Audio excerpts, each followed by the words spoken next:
এমা কি করছো? কি চুপ, একদম চুপ। তোকে আমি আজকে ফোন করবো।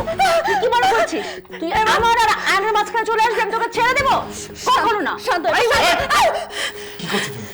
হ্যাঁ কি করছো তুমি? আমি ওকে ধরবো। ও একটা ডাইনি, ও তোমার আর আমার মাঝখানে আসতেছে। আই উইল কিল হার। একদম চুপ। ওর সম্পর্কে তুমি আরেকটা বাজে কথা বলবে না। ভাই আমি তোমাকে মানা করেছি না? আর কতবার মানা করবো? আরে কয়দিন পরে তো অন্য ওর প্রেমিক ধরে চলে যাবে, তখন তুমি কি করবে? তুমি এরকম একটা মেয়ের আমাকে রিচ করছো। বারবার বলছি আরেকটাও কথা তুমি বলবে না। ওর যেখানে খুশি সেখানে যাক, ও আমার স্ত্রী।